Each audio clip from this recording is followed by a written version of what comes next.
Welcome back to another luxury short-term and mid-term rental doctor show where we bring strategies, success stories, challenges that help busy medical professionals gain financial independence through real estate. I'm Dr. Rachel Gainsborough, and today we have a phenomenal guest who is a powerhouse in the mortgage space. Parker Barofsky is not only a top producing mortgage branch leader at Wealth Builders Mortgage Group, powered by Movement Mortgage, but she also is an experienced real estate investor. She has a portfolio of her own of short-term rentals valued at over $8 million. So Parker is here to share with us some insights on mortgages, her own journey. We're going to talk about the landscape now that we have just encountered the results of an election. And so we'll talk about some of the financial strategies for short-term rentals to make sure that we're doing it in a way that is as effective as possible. So let's dive in. Parker, welcome to the show. Thank you. I'm so excited to be here. Thank you, Dr. Gainsborough, for having me. I'm really excited about our conversation today.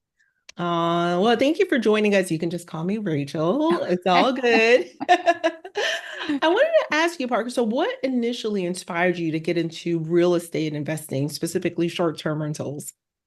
Yeah, that's a great question. So I was in timeshare marketing for 10 years, and we started in Texas, kind of moved around the country a little bit, and landed in the Smokies of all place because there's a lot of timeshare in the Smokies. And, after 10 years, I was ready for something different. And when we were here, my husband was able to get an engineering job at Denso Manufacturing. So by doing that, that freed me up to explore other avenues.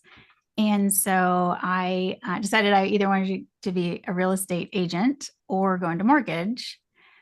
So at the same time, we had just purchased a home here, and I was really interested in the mortgage piece of it. And so I told my loan officer, I was like, hey, what you do is kind of cool. And she's like, okay, well, after closing, not until after closing, have you talked to my managers? And I was like, great. And so funny story, it's kind of a full circle almost. So I go in for the interview, and the two managers say, hey, do you know Chuck Tonkin owns this company? Or do you know Dusty Tonkin? Is what they said. And I was like, oh yeah, because he's like major player at Wyndham, which was the timeshare I was with. So I knew Dusty. And they said, well, do you know his dad, Chuck Tonkin, owns half of this company? And I was like, oh, no, I had no. So his dad owned this mortgage company. And needless to say, that's where I got my foot in the door. And of course, he had great things to tell his dad about me. And so that's how I started in mortgage. That led me like a year later. I'm sure you know Avery Carl, I'm sure. Oh, yes, absolutely. Yes. So I was Avery's lender for cabins in the Smokies. And, I think I had to do some creative things for them at that point in time to help get some deals closed. And I think they saw that ability. And then also my work ethic, which is maybe obsessive, but that's another story. You're in good company, woman. Good. I love it. And so I did their loans. And then that was right before she actually became an agent. So she was doing marketing in Nashville. And then she quit her job to be an agent. And I don't know how many people know this, but talk about dedication. She was driving from Nashville to the Smokies like 3 times a week, even when she was pregnant, to sell these cabins. So she also has a work ethic here. So as she started gaining a following and getting clients, I was helping them as well. And so here's where I saw the potential in short-term rentals. Because like many, I think the returns that these can bring in, I think a lot of people think, oh, that's too good to be true. Yeah. Right. And I kind of thought that too. I was like, look, I did my Amway days. Like, I don't know. But what I noticed was that these clients were purchasing multiple cabins. So they were coming back for number 2 and number 3. And then I was able to see on their bank statements all these Airbnb deposits. And so I was like, okay, I can do the math here. Like, this is legit. And so that's when we started. We closed on our first one early 2018.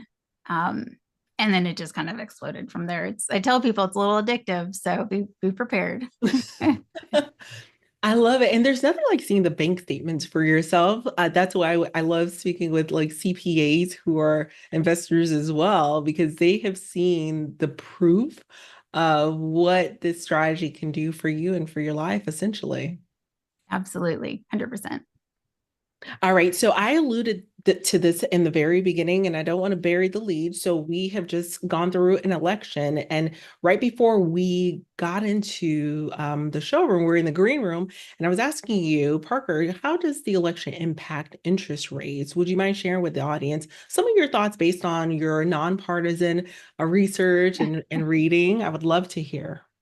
Yeah, absolutely. So a while back, so when rates first started going up, um, I was curious, like, who's making all this money, right? Because as rates started to go up and points were being charged, they weren't going to me. I wasn't making any more money. And mortgage companies were actually losing money over the last couple of years. Wow. So I was like, all right, but who's getting all this money? And I had never really researched where how rates are determined because it didn't matter when they were, who cared when they were in the threes, right? They're just magically there. Um, and so I researched a little and asked some mentors, and I found out that so rates are they're not controlled by the Fed. They're actually controlled by the mortgage-backed security market, which is Mm, it's kind of like the stock market, but for mortgages. mhm. And so when the Fed cuts rate, and the reason they're not controlled by the Fed is that the mortgage money, it's not borrowed from the Fed. So it doesn't come from them, which is why what they do doesn't have a direct impact, it's indirect. Mm, And so this is leading up to your question, by the way. yeah.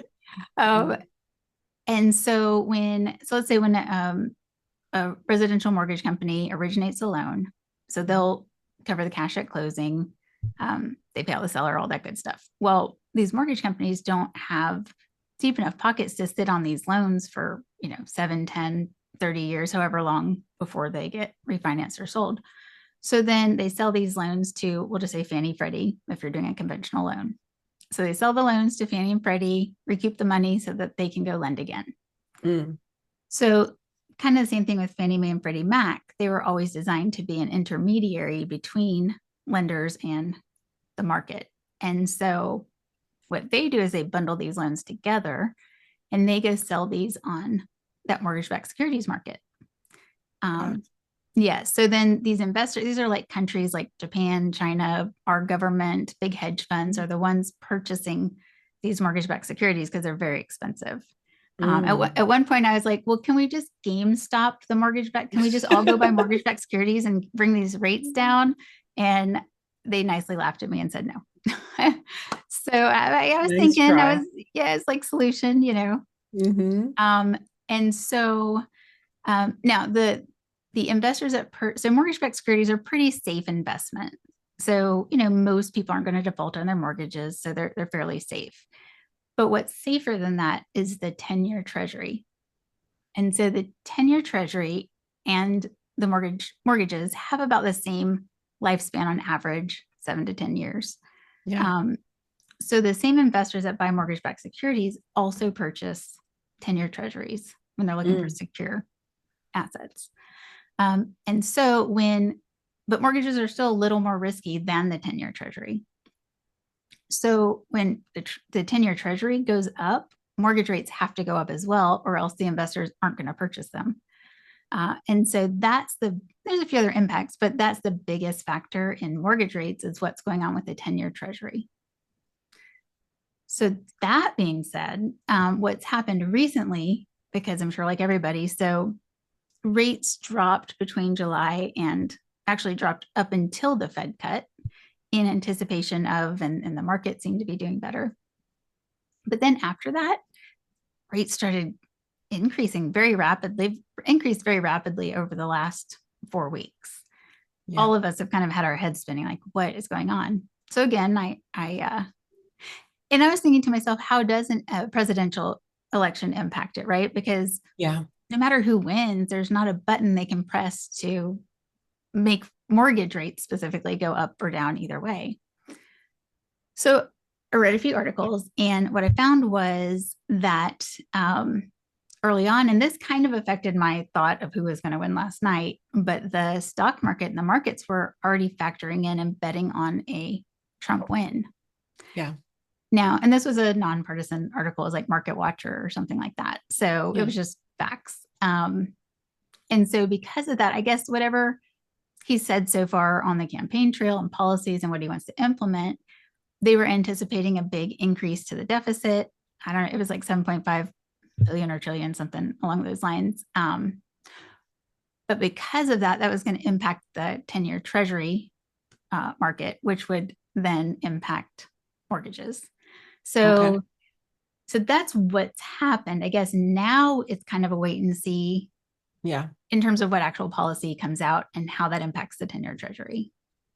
So, And do you anticipate, Parker, that we would see something in 2024 or after the inauguration in 2025, or it's who knows? who knows? Gotcha. Okay. I imagine some of it might be telegraphing or press conferences, Yeah. or I think it's going to be the market's reaction to what they think is coming. Yeah. So hey, maybe it'll be good, maybe it'll surprise us. Yeah. That's the hard thing, but Yeah. I feel like our economy is already very strong. So if it becomes stronger, then I'm thinking, well, what does that do for inflation? And then if inflation's still going up, that's not good for mortgage rates. Yeah. So who knows? But it'll be interesting to see how it all plays out. Gotcha. Okay. So thank you for those insights. So as far as the investors who are looking to get in before the end of 2024, how should potential investors start preparing and adjusting their strategies based on the trends that you're seeing, or any insight there?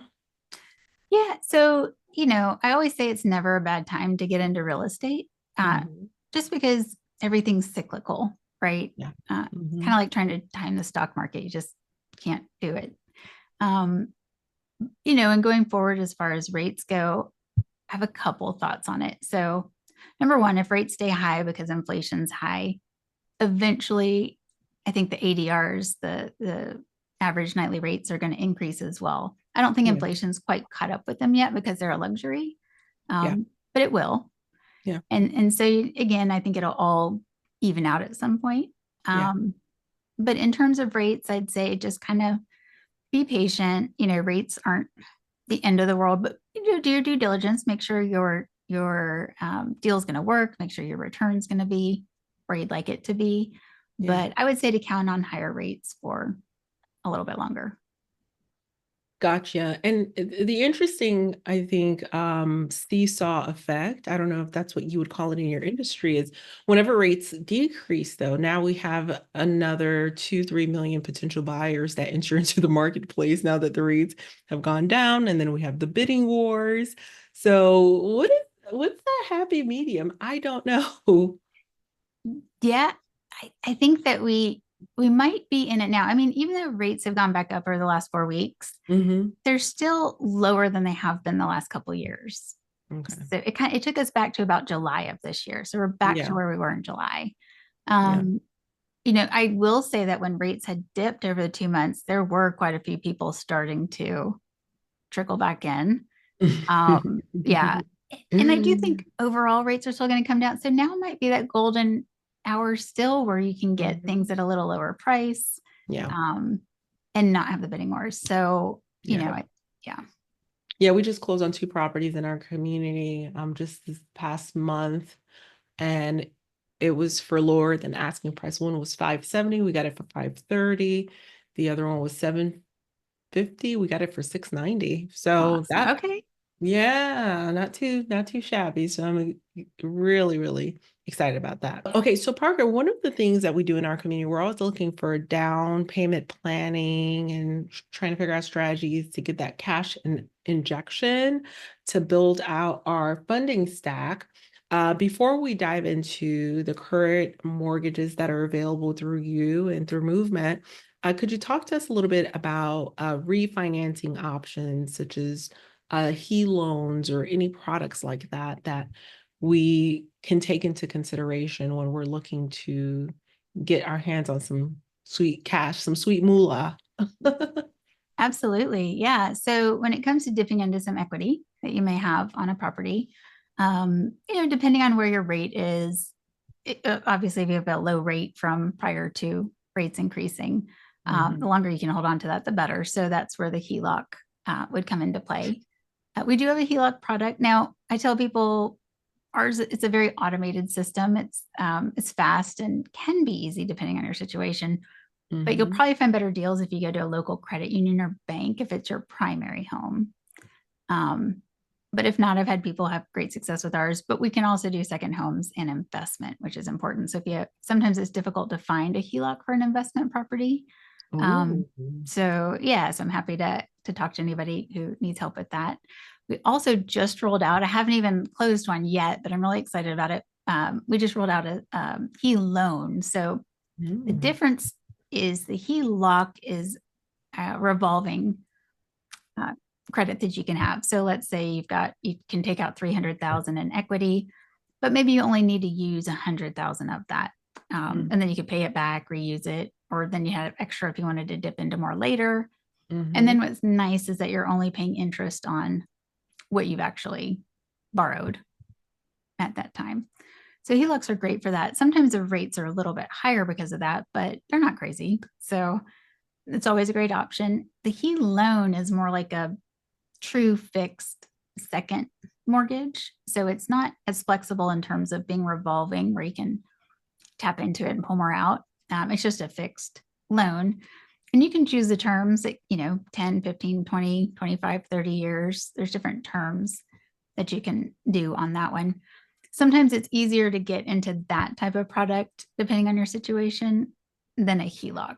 So it's a great alternative to it. And then there's always the cash out refi. So, sometimes on occasion, it does make sense to give up a lower rate depending on what it is and what your situation is and what you want to use those funds for. So sometimes that makes sense, but I always like to go through the different options with my clients so they can make informed decisions.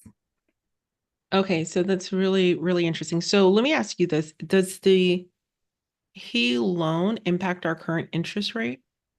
It does not. Oh, okay. So the HELOC and HE loan, they do not impact our current interest rate. The cash out refinance would impact our current interest rate, right? Correct. Yes. Okay, awesome. Okay, so from a product perspective, could you give us an idea of some of the products that you offer? Yeah, we actually have a really wide variety of products at Movement. So one of the things I love about Movement is that they listen, especially to their producers. And we have just an amazing team to bring on new products. And so we've got a ton of excellent, what we call non-QM, which just means they're non-qualified mortgages, meaning they don't follow the federal general guidelines for mortgages, and they can be more flexible. So I recently had a doctor who a new management company had taken over the hospital, and they had forced them to go 1099 instead of W-2, which I've heard a few times now. Yeah. And that through a traditional jumbo or even Fannie Freddie, if you don't have a tax return with the 1099 yet, we can't use it. But these other products will look at things a little more holistically. And so there's a 1099 program. There's a bank statement program. Okay. And we can do, of course, second homes with these. We can do investment occupancy. We've got a great DSCR product, which I wasn't a fan of DSCRs for a very long time. And there were a couple reasons why. For a long time, I felt, well, when the rates were so much different than conventional, I really felt it was the lazy way for a loan officer to do a loan. It was the DSCR, and they weren't really digging deep to try to make it work other ways with lower rates. But now, at least the products we have, I can't speak to others, but sometimes the DSCR rate is better than the conventional rate, depending on the circumstances. Times have changed. Yeah. Times have changed. Yes. I would caution people out there. So we've got a no prepay penalty option. Ooh. Because that's a big deal. That's huge. Okay. Yes, I most of the love ones, that. yeah, most of them are going with that.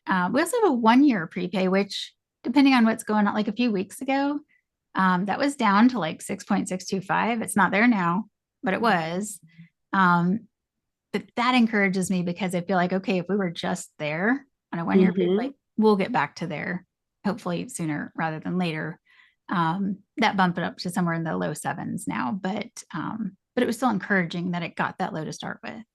So It's awesome. yeah, so we have jumbo products. We can actually do 10% down up to 3 million based on Oh, really? qualifying factors. Mm-hmm. Interesting. Okay, can you please define jumbo products for those who are sitting in the back? Absolutely. So the maximum in 95% of the country, there's a couple counties that go beyond this, but for most of the counties, or sorry, most of the country, the max current loan limits for a conventional loan product, so Fannie Freddie, is 766,000. So not purchase price, loan amount. So if your loan amount is higher than that, then you need a different product like a jumbo or a non-QM product. Now, that is going to change in about 2.5 weeks. So the FHFA, the Federal Housing Finance Agency, they always increase the loan limits the last week of November. So I think we're expecting that to end up somewhere around 800. Mhm. But yeah, so right now it's 766. I anticipate in a couple of weeks it'll be around that 800,000 mark for the conventional loan limits. So yeah, so that's a jumbo loan when you're going over that loan amount. Awesome. And typically the jumbos, in my experience, I thought those were 15 or 20% down. So the fact that you have a 10% down product, it's very intriguing. Absolutely. It's not priced as nicely as the 20% down ones, but it Right. exists. And I have closed a few with it recently. Okay, that's awesome. So that takes us to the next question. So guys, when it comes to our funding stack, we got to think about, okay, where is our down payment coming from? Have a plan for that. Once Parker gives us our purchasing power, like the loan amount that we would get approved for, we need to understand then what we would qualify for as a down payment. Is it a product that's a 10% down, a 15% down, a 20% down? Parker, along the spectrum of all of the products that you just shared with us, could you give us some insights of what the percentage down payments are that are available for each? And of course, each individual would qualify differently based on their financial picture. Yeah, absolutely. So for both, well, for all loan types, actually, well, except for DSCR, but for conventional and traditional jumbo second home loans, Mhm. there is the option of 10% down. Okay. Now, for conventional investment occupancy, and this is, so when I say investment occupancy, it's not commercial, it's not DSCR. This is just Fannie Mae, Freddie Mac backed. It's actually the same loan product you would use to purchase a primary or a Mhm. second home. It's just investment occupancy. Mhm. And for that product, we can do 15% down. Okay. We can also, if we need to, for debt to income ratio, we can also incorporate projected rents on that Mm. product for debt to income ratio, which is nice. Mm. We have that flexibility in our jumbo products as well. Now, jumbo, we've got the 10 and 15% second homes. And then investment on jumbo is 20% down. I don't personally know of any jumbo investments with less than 20%. They could exist, they might be out there. I'm not aware of them. But yeah, so jumbo investments 20%, and our DSCR product is also 20% down. And we can use short-term rents on it. Nice, nice. And as far as short-term rents, are you looking at any tools for data mining to understand the revenue potential? How do you assess that? Yeah. So actually really like this. So a lot of people come, they're like, oh, we'll get you a P&L. And I'm like, nope, don't need it. Mhm. So we try to make it easy. So there's 3 different ways we can get rental income, short-term rental income. If it has a 12-month history, fantastic. We can use that. If it does not have a 12-month history, we can use AirDNA data. We can Yeah. use 80% of the AirDNA. Mhm. Um, and then if for some reason, sometimes AirDNA is wonky, like on one of our properties, it shows like 40,000 potential, and we've made 120,000 on it for each year for the last 3 years. So I'm like, what in the world? Mhm. So if for some reason the air DNA data doesn't support it, we can also ask the appraiser to do a fair market rent valuation on the appraisal, which Mm, depending on where you're buying can be tricky. gotcha. So it's important. I think sometimes the appraiser's familiarity with like the strategy is important and the area is important as well. Okay, so that's really, really good. Okay, could we circle back a little bit with DSCR? For those sitting back, what is a DSCR loan? I want to unpack that a little bit more because I feel like a lot of our members may need to pull that out of their tool chest from time to time in unexpected situations. We've had to pull that out a lot this year. Okay. Mm-hmm. Yeah, absolutely. So DSCR stands for debt service coverage ratio. Mm-hmm. And basically, so there's three main factors to qualify for the DSCR loan. You've got your, so it'll be based on the borrower's credit score, the Mm-hmm. borrower's assets in terms of cash to close and reserves. But then the nice thing about it is that debt to income ratio is not part of the overall picture.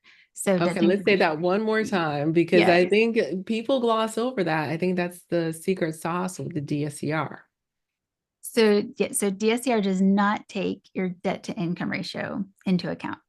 Mm-hmm. So you could literally be at like 5,000% debt to income ratio and it literally wouldn't, it's not even looked at. And then, so the third, what it is based on it though, is that the projected rents are greater than or equal to the PITIA. So the principal interest, taxes, interest, and association dues, if there are any.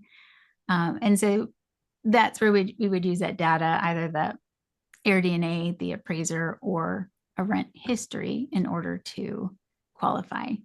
Can also do cash out refis or rate and term refis with the DSCR loans as well. Mm. Explain that to me. So I've had a few cases. So sometimes, let's say somebody purchased with a DSCR loan, so they still need to refinance it with a DSCR loan. Mhm. So they can do that with a rate and term or cash out. Okay. Or if somebody purchased a property, well, let's say sometimes the terms these days are just better on the DSCR cash out refi. Mhm. Or let's say someone has a few properties and maybe the tax returns haven't hit yet to count rental income or whatever that Yeah. situation, or maybe they quit their job and decided to go do real estate for full time. Mm. That, or maybe they want to take it off of their debt to income ratio and there's maybe a non-working spouse. So maybe they do refinance into the spouse's name. So many reasons you may want to use that, but that DSCR loan is helpful in those situations. Love that. Love that. And so, guys, don't just run out here on the streets and go and find a DSCR on your own. You want to make sure you're asking the right questions. The biggest, I would say, bottleneck is the prepayment penalty. So, double and triple check what that prepayment penalty will look like. And so, Parker, I love that you mentioned that straight away, that yours at Movement is like a 1 year prepayment as opposed to a 5 or 10 year prepayment. Or no prepayment, or we have the no prepayment as well. The no prepayment as well. I love Mhm. that. Okay, Yep. this is really good. Now, one question that I get asked from time to time, though, Parker, can I purchase the property within my LLC? I'm sure you get that question asked a lot. All the time. Okay, so break it down for us. Let's clear all of the myths around that particular question because I'm like, talk to your lender is my answer. So let us know. We're talking to our lender here. Totally. So most products, so conventional loans, Fannie and Freddie guidelines don't allow you to close in an LLC. Mhm. The traditional jumbo loans, we don't have products that would allow you to close in an LLC as far as those products go. Now, even if you did, we'll go back to the LLC in a second, but let's just say if you did purchase one in your personal name to qualify for one of those products, it is okay for you to quit claim the property to an LLC after closing, as long as you own the LLC. So basically, what the whole due on sale clause thing that sometimes people are nervous about, really the purpose of that is that the entities don't want you to do like sub two. I'm going to raise a few eyebrows there, but sub two, that's the kind of thing they don't want somebody else to have control of the property when you have the debt. Yeah. And so, but if you're just quit claiming to an LLC that you own and control, there's no problem with that because it's still basically under your control. It's just an LLC. So in terms of those regular products, that's what I would recommend if it's important for you to put that in an LLC. Now, the one product we can close in an LLC is the DSCR loan that can be closed in an LLC. Our particular program won't allow a layered LLC, which means you can close in an LLC, but it would need to be owned by you or you and a partner. It needs to be owned by people instead of another corporation. Now, after closing, how you want to structure that, that's your LLC, you can structure how you want. But for closing, it would have to be an LLC owned by people. So, and the nice thing there is that both the note and the property are in the LLC. The other way that I was talking about where you can quit claim that property to an LLC after closing, the note would still be in your personal name, but the property, the title to the property would be held in your LLC. Got it. Okay. I love it. I love the opportunities that are within the DSCR loans. And I'm finding that not all DSCR loans are created equal, Parker. Like I'm getting conflicting information from different lenders. So can you speak to that a little bit? I can. There are some not so straightforward lenders out there. Okay.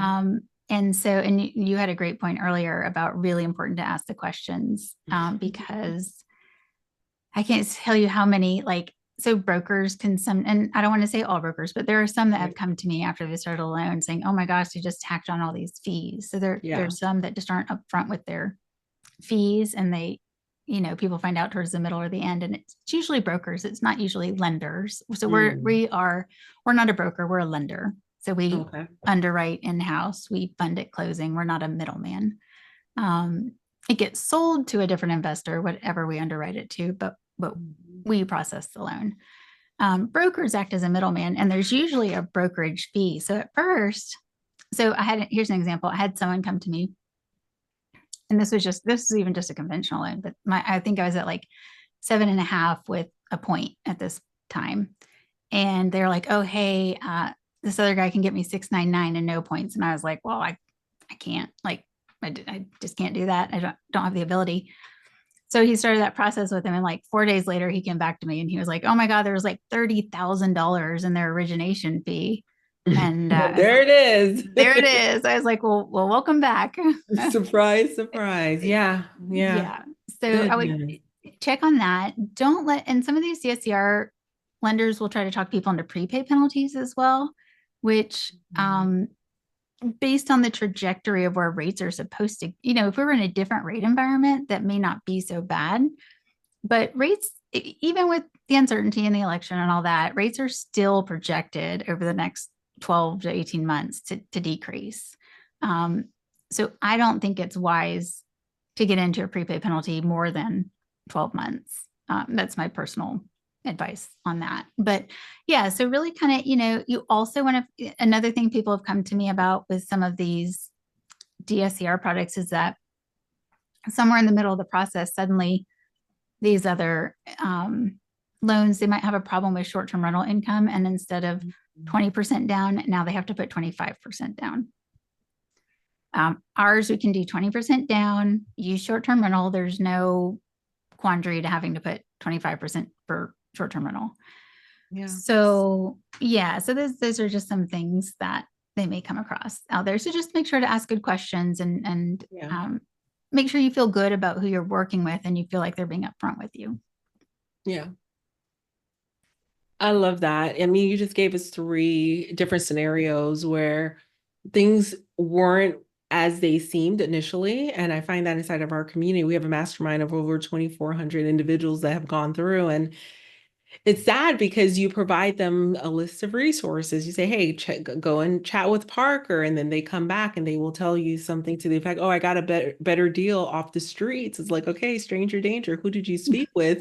Right. Come closing day, they come crying like nothing they shared was as promised. Everything had changed. And it's sad because it makes the industry look a bit predatory to me. I'm just like, trust no one except for those that we recommend inside of the community, just because, you've developed three ulcers trying to close on a property. So much is being asked of you. Whereas, the transparency, Parker will give you the transparency. And if you don't like her terms and you go out there and you get a quote unquote better term, come closing day, they're not going to close. So we're looking for people who can close, At the end Yes. of the day, that's the metric. Can they close in a reasonable time? Are they going to be transparent and helpful?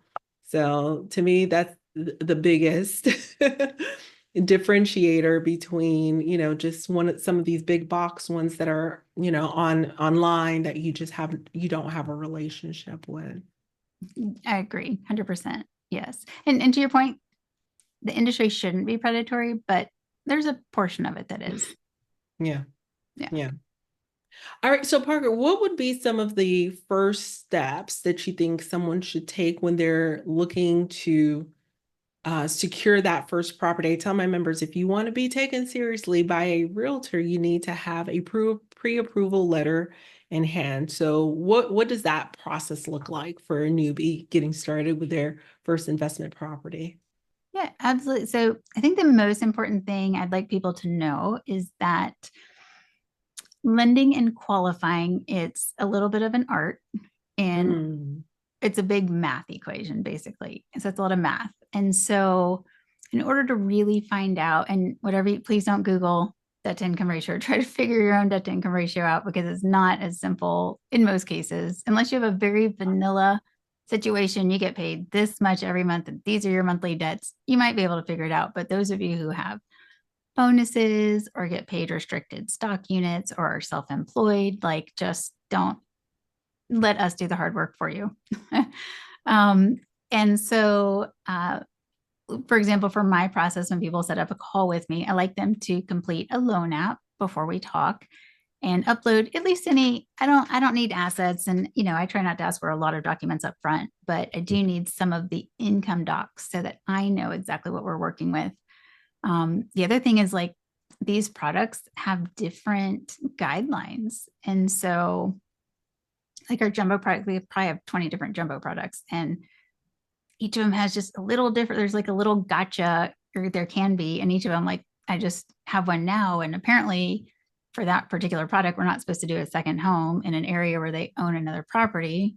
So, I pushed it through. We got an exception from the investor, but that's just one of those little things that, so that's why when you come to us, we need as much information up front as possible to make sure that, that everything lines up. And so, yeah, so I think it's also a really good practice because sometimes I get calls and they're like, well, I just want to talk to you about my situation, but I don't want to give you anything yet. And all the time, I'm not kidding. And I'm like, I don't want to be like mean, but I'm like, well, I can give you some just very basic general information, but I can't just do napkin math. Like I need to have I need my easel and my paintbrush to like put this together. Some people are concerned about their credit being pulled, which, and that's good that you're concerned. I will tell everybody though, that when you have your credit run for mortgage purpose, I promise it has very little, if any effect. It's different than, getting pulled for an auto loan or credit card. I think that's seen as like empty debt, but I have told probably over 1,000 people that this should have maybe 2 or 3 points, very little effective, whatever. Nobody's ever come back and yelled at me and said I was wrong. So I feel confident in telling people that that the mortgage pull specifically should not have an effect. That being said, we can do an initial soft pull as well, which doesn't show up at all. But I want to encourage people like when you're ready, and the reason for pulling credit, it's not even just the score. The most important reason of being able to pull in that credit report is it imports your monthly liabilities for us to do our math equation. That's the most important part of being able to import that credit. And the score is important too, but that's very important. So I would say when you're ready to start your journey or continue your journey, speak with a loan originator who understands, knows what they're doing, and be willing just to give them the info they need to best help you. And if you ever speak to a loan originator and something doesn't feel right, or you feel like you should qualify for more, or you just can't put your finger on it, talk to another one or two and see what they say. Not all loan originators, like you said, not all programs are created equal. I hate to say this, but just like a doctor or a lawyer, some are more talented than others. It's the same thing when it comes to loan originating. Not all have the same experience, background, think the same. So I would encourage them to, if you ever feel something's not right, get a second opinion. Love that. Love that. Oh, this is so good. And I'm glad you mentioned the option of a soft pull as well. I know a lot of folks there are nervous about getting that hard pull and missing out on, on a few of those points. So I'm grateful Right. that you guys have that ability as well. So as far as the credit score side of things, you've covered that. Could you give us a ballpark of what type of credit score would exclude someone from being ready to start right now versus the type of credit score where, with the right, I guess, financial situation, you feel like you could work with still? Yeah, definitely. So I'd say anything under 680 is going to be really hard. 680 to 700 is workable, but the terms are going to be rough.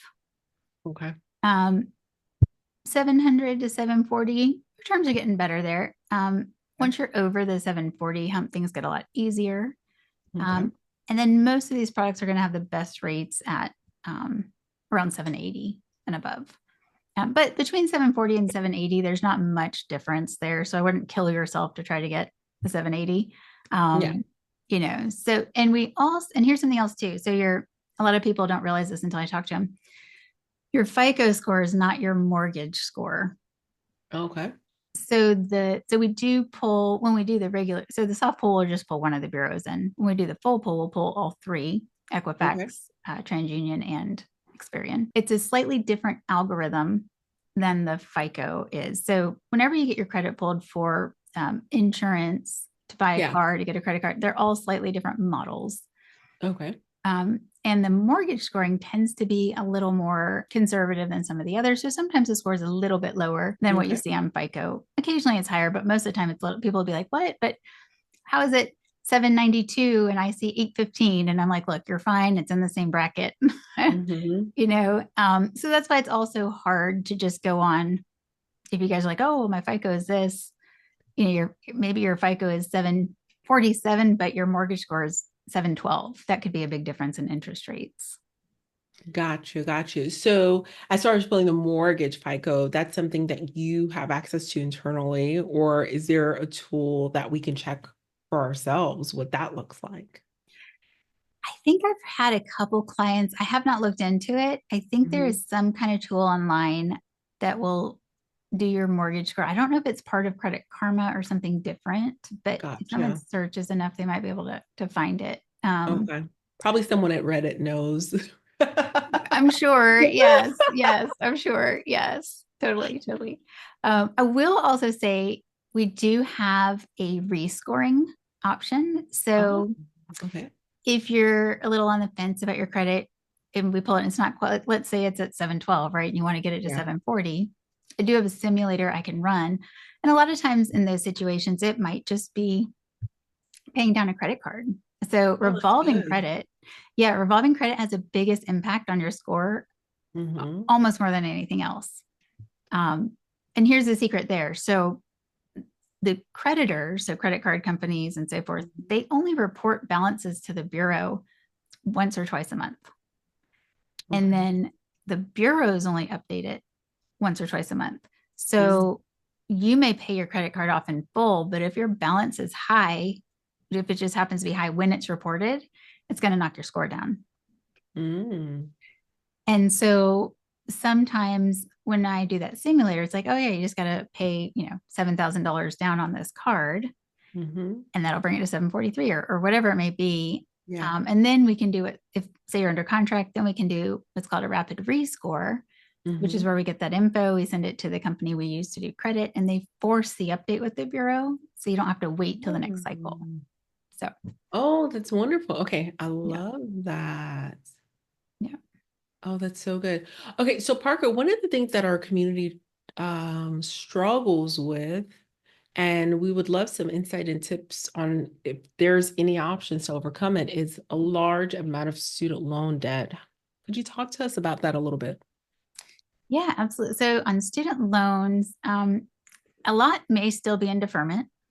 Mm, So if they're in deferment, depending on the loan product we're using, the general hmm rule of thumb is that we have to count half a percent, so 0.5% of the balance as a payment, okay, or 1%. So some products are we have to count 1%, and some we can count half a percent. gotcha. That being said, another way is if you can get income. So that's if it's in deferment and there's no payment. Okay. If you are on income-based repayment, or if you can get into a payment plan that has an actual lower payment, we can use whatever that actual payment is. Even if you can get an income-based repayment plan at zero, then we don't have to count a payment, but we just have to Ooh, see that, hey, it's in repayment status, my payment's zero or $20 or whatever it may be. nice. So yeah. Okay, that's good to know. Awesome. I'm sure our community will appreciate that very much. Parker, what mistakes have you seen new investors make when they're looking to get funding for their short-term rentals? I think in some cases, I've had clients come to me like maybe for their second purchase. And so maybe their first purchase, they didn't know better, and they um, did a 5-year prepaid DSCR at a high rate, for example. Mm, Um, or maybe it's that whoever they used on the first one told them they had to put 25% down just because that bank didn't have the ability to do a 10 or 15%. So sometimes it's not really making sure you're aware of all your options out there. mm. Um, and be careful what you read like on Facebook too. It's kind of like, I'm sure the doctors out there can appreciate this. It's kind of like if a patient comes to you and they're like, hey, let me tell you what I have. So in this Facebook group, they told me I had these symptoms led to this. And Google said that same thing for We call lending. it Dr. Google. Oh, they've Yes. seen Dr. Google. I am a WebMD. You can ask my kids. Yep. Oh, so yeah, so that's a mistake, I think. And I would say, talking to some different lenders is better than trying to Google this information. Some of it's outdated. Hmm. It's just not great info on the web when it comes to lending, because lending it can be so specific to each individual. So it's challenging to go that route. Yeah, I hear you.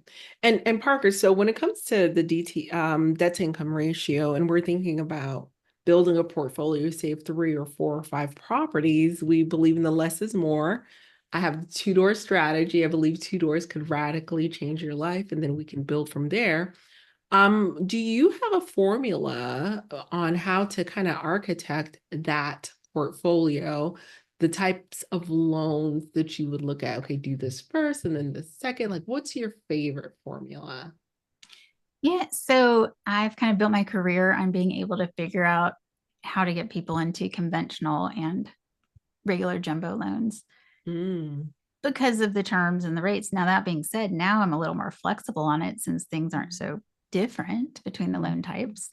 But traditionally, because you can have more than one second home. I Yep. am not telling anybody to commit loan fraud. I'm actually very big on, if somebody tells me they want to buy a second home, I'm like, okay, do you intend to use it some portion of the year? You're going to go, there's actually not a number of days you have to go. Mhm. But, if you're going to go a couple weekends or a couple weeks or what have you not, I don't encourage anyone to say it's a second home if they're not going to use it at all. Right. But that being said, you can have more than one second home. So let's say you want to buy one in the desert and at the beach. If your debt to income ratio allows it, I don't think there's any problem with strategizing. Everybody's in a little different situation in terms Yeah. of debt to income ratio and also cash available. Yeah. There may be others that have more cash available, and so maybe they want to do 20% down on each of those. But for most, we typically stack it where, maybe it's 1 or 2 second homes. And then after that, you may need to do the 15% down investment occupancy to use that rental income to offset your debt to income ratio until you get your taxes back with your rental income on there, which that leads me to another mistake and a really big pet peeve of mine. Tell me. Is when the rental, for the love of all that is good out there, if you can avoid it, please do not this is not tax advice, this is lending advice only. Please do not let your CPA put your short-term rental income on a Schedule C, like Charlie. C is not good, because what happens when it's put on Schedule C is it's then reflected as self-employment. And then we have to follow self-employment guidelines, which don't allow us to add back taxes, insurance, and mortgage interest. It only allows us to add back depreciation. So that hurts you. And we can't use it until you have a full year if it's self-employment income. So that can be harmful. The better way from a lending perspective is to do it one of 2 ways. Number one, you put on your rental Schedule E. That's the best way for lending. And then the other way you could do it is if you have a partnership or an S corp that it's running through. We may or may not be able to use it because it still follows the same at least 1 year, full year. We may not be able to use any positive income. However, when we do that calculation on it, there is a guideline where we can at least offset the mortgage payment from your DTI. So we may not be able to give you positive income going that route for the first year, whatever you have it, but we should be able to at least offset the mortgage payment. So those are the 2 ways that I would recommend. Just Schedule C gets really tough when it comes to debt to income ratio. Awesome. Okay. I did not know that. I need to triple check what my lender has done and my tax strategist isn't actually. So good stuff. Good stuff. Oh my gosh, Parker, this has been amazing. And now, my friend, it's time for our rapid fire Q&A. Are you ready, my friend? I'm ready. All right. Question number 1. Can you share a moment when you felt completely burnt out and how you overcame it? Yes. I mean, other than every day, for like when real estate was just crazy. I mean, I was literally working, not even kidding, like 16, 18 hours a day in front of my computer. Oh my gosh. It was insane, but it just didn't stop. The faucet just stayed on. And I remember saying to myself, okay, this is a wave. And I would say, all right, either this wave is going to crash or I'm not sure which it'll be first. We'll find out. And I was probably 2 or 3 months away from crashing when rates started going up. And that brought relief. And I was like, okay. But after that, like when I had a chance to catch my breath and like, I didn't want to talk to anybody for like a year. Like I would text and email. I did not want to talk to anybody. I was so sick of being on the phone. And so I took a little of that time to reflect. I stepped back a little bit and I just had to regroup and just because I wanted to love it again and get excited. So there was probably a good 3 months where I didn't really talk to anybody. And then it started coming back. And then after I had a chance to breathe and regroup, take care of myself, so that's where I got through that. So a little self-care and like taking essentially like a sabbatical, right? Like get it away from me for a bit. I love that. Yeah. And I think that's applicable, if we can swing a sabbatical every year, a couple weeks off, a month off, 2 months off, think that I don't know would about be a that. game changer. Yeah. I am not mad at that. I am not mad at that. Question number 2, my friend, what's a book or resource that completely changed your perspective on work or on life? So I think this may sound kind of odd, but so when we go through a training for mortgage, we have to go through 21 hours of mortgage education, and it tells you all these rules and regulations and max DTI and so forth. And so I came out of that thinking, oh, okay, these are the rules. I can't go over 43% debt to income ratio, and this has to be in line. And as I got out, as I started doing mortgages, and this was a great resource for me. She was the loan officer assistant to my manager at the time. And she was like, oh, no, it works like this. And, you just run it through and see if it'll take it at 50 DTI, which most of the time Fannie and Freddie will, unless the score is lower or something else. But I was like, what? And then she's like, oh, yeah, we can help people fix their credit. This is how you do it. And I was like, what? Like, I just had this very like rigid viewpoint of it. And I learned very quickly from her. And then also my manager was amazing because I would go to her and say, hey, here's a situation. This really makes sense to me, but this is the guideline. Can we apply it this way? And she was always very good about saying, I don't think so, but don't take my word for it. Ask a few other people and see what you find out. And I almost always found the solution to it. Sorry about that. So the greatest resource was number one, having those great people to help me get started and realize that, hey, there's not just one way to do it. And then two, this sounds really nerdy, but guidelines, just diving in and reading guidelines for all these different loan products. And I mean, sometimes it's just interpretation. And I always feel like I find something new and I'm like, oh, we can do that. Yeah. So I know it sounds nerdy, but I love guidelines. I love that. I love that. And what it tells us is you're able to almost customize, situations for the individual and not just, cookie cutter. In medicine, the same thing too, Parker. Like once we graduate, it's like, okay, everything you learned in the books, it's not real. It's like, oh man, because reality happens. And it's like, they said never to do this. And, you're out here saving lives. So it is what it is. But those are guidelines, right? Those are the bumpers that they're putting to the sides to make sure that we don't just kind of veer off. But nevertheless, yeah, that's interesting that, there's such a correlation with how it is in medicine as well. Definitely. Yeah. And I'm sure the good doctors are the ones that go and research and see how other people did things and the outcome for other, so yeah, I can see that for sure. 100%. All right. Final question, rapid fires. What is the craziest real estate story that you've either heard or experienced? Oh, the craziest, man. That's a good one. There's a few of them. I don't know if I classify it as crazy, but just recently it's definitely something we had to like overcome.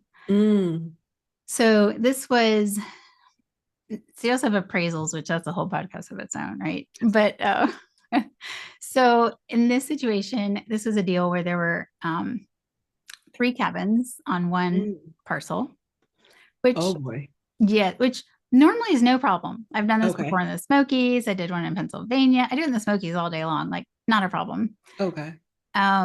This one was in Branson, Missouri. Oh. Now, the challenging thing with Branson is that the majority of their short-term rentals, legal short-term rentals, are in condo associations. That's how they control the zoning.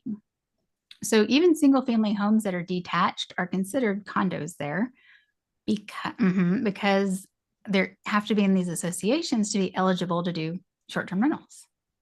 Interesting. And which, by the way, a lot of the Branson agents use us too because we know how to do the condo thing for single families, but that's another story. Yeah.